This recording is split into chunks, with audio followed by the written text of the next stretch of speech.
Hi guys, Ronnie here and welcome to the workshop. Today I have a couple of more new exciting products to show you. So first, a bit of a backstory.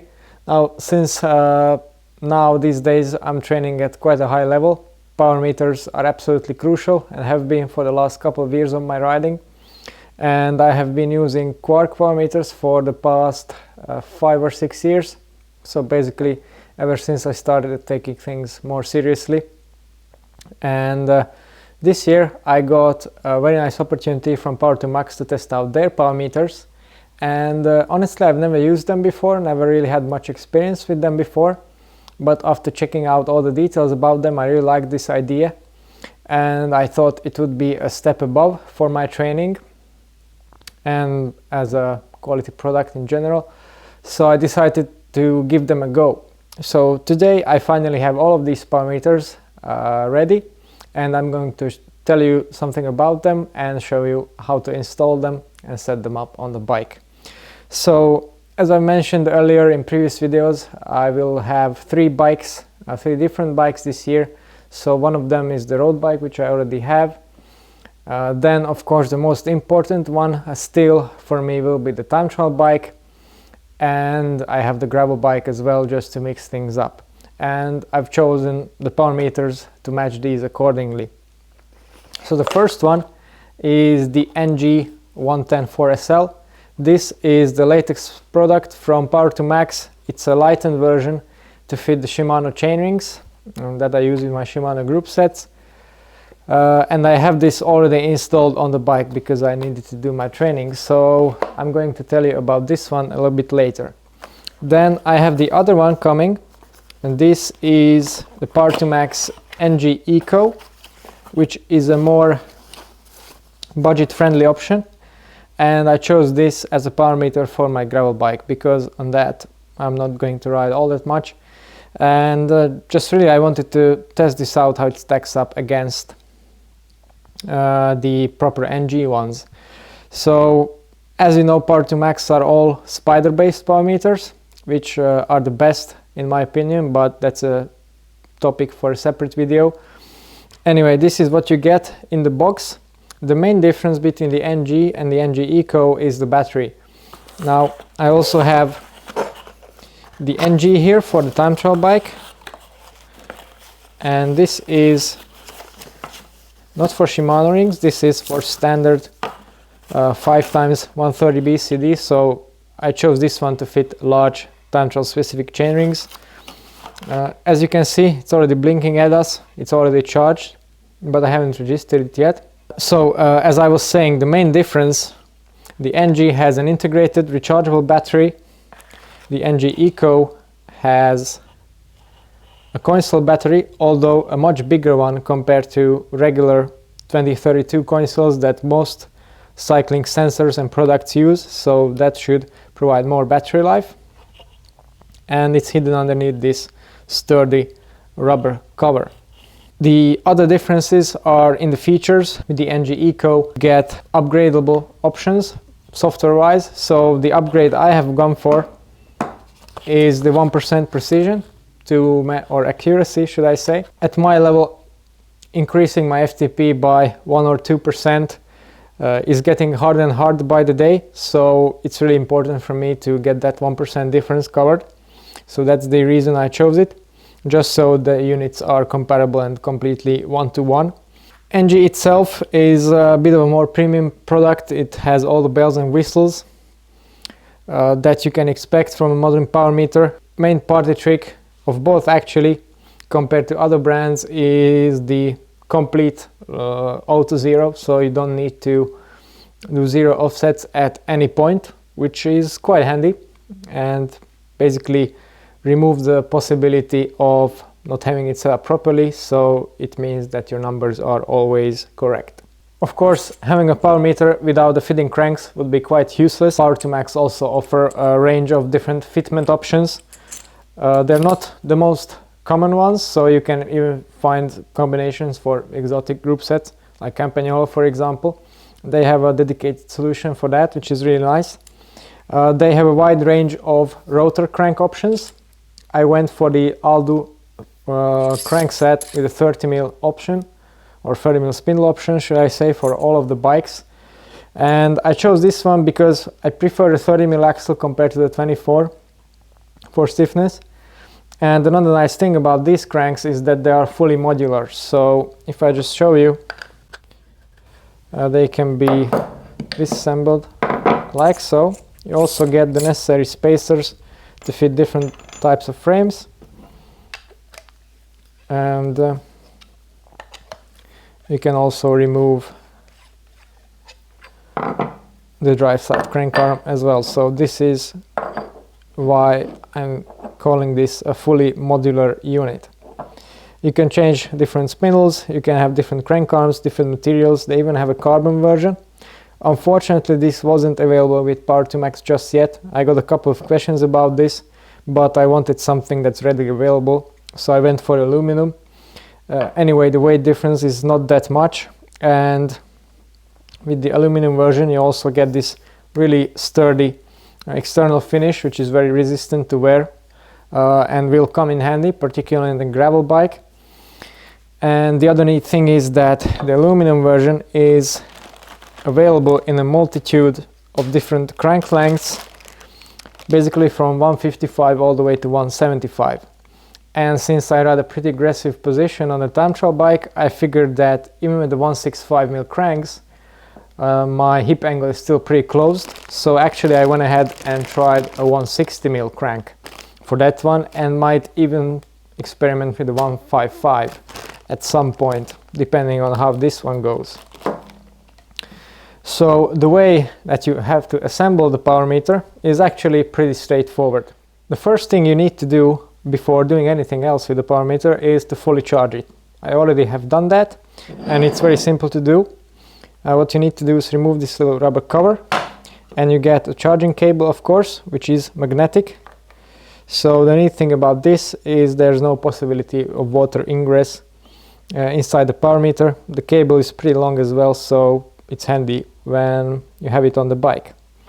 Secondly, you need to register your power meter using this serial number, which you shouldn't lose.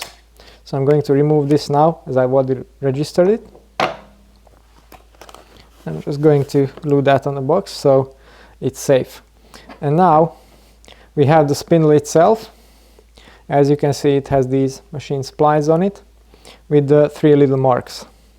And we need to align the 3 marks with the power meter. Now, if you have oval chainrings, then it's also possible to use different settings just to tune your setup, but I don't particularly like those, so of course it will be just like this one. And now we take the drive side crank arm like so, and using a 10 mm Allen key,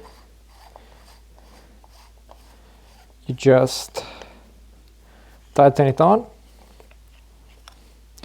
And another thing that's pretty crucial is, because of the fitment, these are on both sides are conical splines, so you need to use the proper tightening torque just so that the power meter doesn't rock and isn't loose. In this case it's 40 Newton meters maximum, and P2M NG recommend that you use that, so that's exactly what I'm going to do.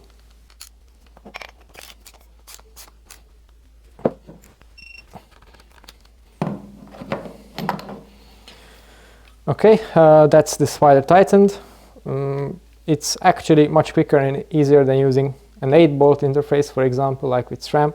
That one gets pretty messy if you want to change multiple units. So this is how it looks installed. Of course, then you have to use the proper bottom bracket with the correct amount of spacers. That will depend on your frame, obviously. And the next step is to install the fitting chainrings, which for me currently will be these Praxis Time Trial Aero chainrings.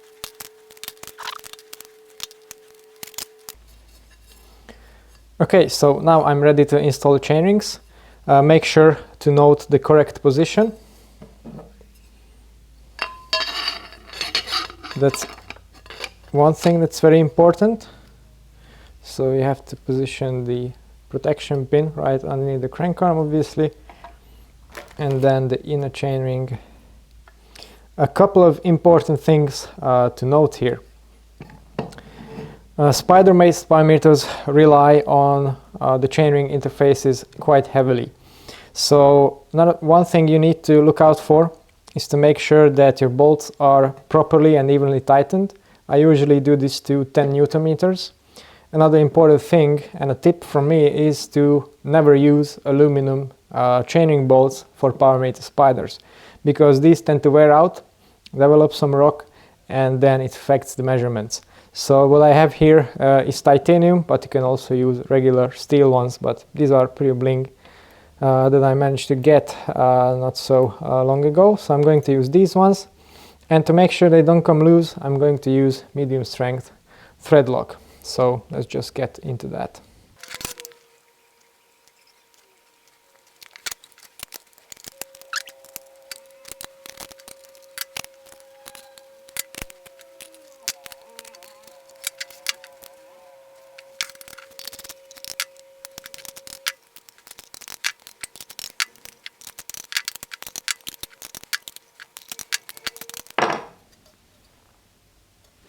Okay, so that's the power meter complete and ready to be installed on bike, which unfortunately I don't have yet, so we'll have to wait with this a little while. The process for the Shimano chainrings actually is very similar. The only difference is that Shimano have their own specific bolts which you need to tighten with Torx 30 bolts. So otherwise it's exactly the same. As I promised at the beginning of the video, I'm also going to talk you through the SL version a little bit. So as you can see, I have this set up with the Dura Ace chainrings 5339. I've been using these for a while and I like them, particularly the fact that with the standard setup you don't have the huge jump between the two chainrings, unlike with compact and subcompact. So the cranks here are the same as I mentioned before, the Altu with the 30mm axle. These are 165, so what I standardly use and have been using for the past 2 years, so I really like them. The SL version is also rechargeable, as I said, so all the same steps as I've explained before. A couple of things to note. The Q factor of these cranks is almost exactly the same that I've been using before with the Quark. It's just 2mm wider, but with these you don't have to use the washers for the pedal spindles, so that makes it a wash. Weight wise, these are slightly heavier, around 35 grams or so, but as I said earlier, I'm not really bothered by that. The first thing I noticed when getting on the bike is that I'm not noticing anything because it fits exactly the same, which is a great thing for me at least, so I'm happy with that. Regarding the power numbers, this is a highly trusted unit, and of course I can't just second guess it based on my ride feel. For the first half an hour of the riding it was a bit weird because it's a brand new unit, it has to settle in. After that it was performing as expected, at least based on, well, my subjective feelings. But I will get the new Wahoo power meter pedals soon, which also are said to be extremely reliable in terms of the power measurements, so I will have a chance to compare the two directly with separate recordings. So if you're interested in that, then definitely stay tuned. I certainly am, but I have great confidence in both of these units just based on customer experiences and general reviews. So for the long term, I'll be interested to see how the battery life plans out and just how reliable will the units be, but as I said, no doubts about that at this point. So yeah, that's pretty much what you need to know for now. So I'll be on Power to Max on all 3 of my bikes for this season, so I'm really happy with that. And yeah, just if you're interested in seeing more, then stay tuned. That's all for today. Thanks for watching and see you next time. Bye.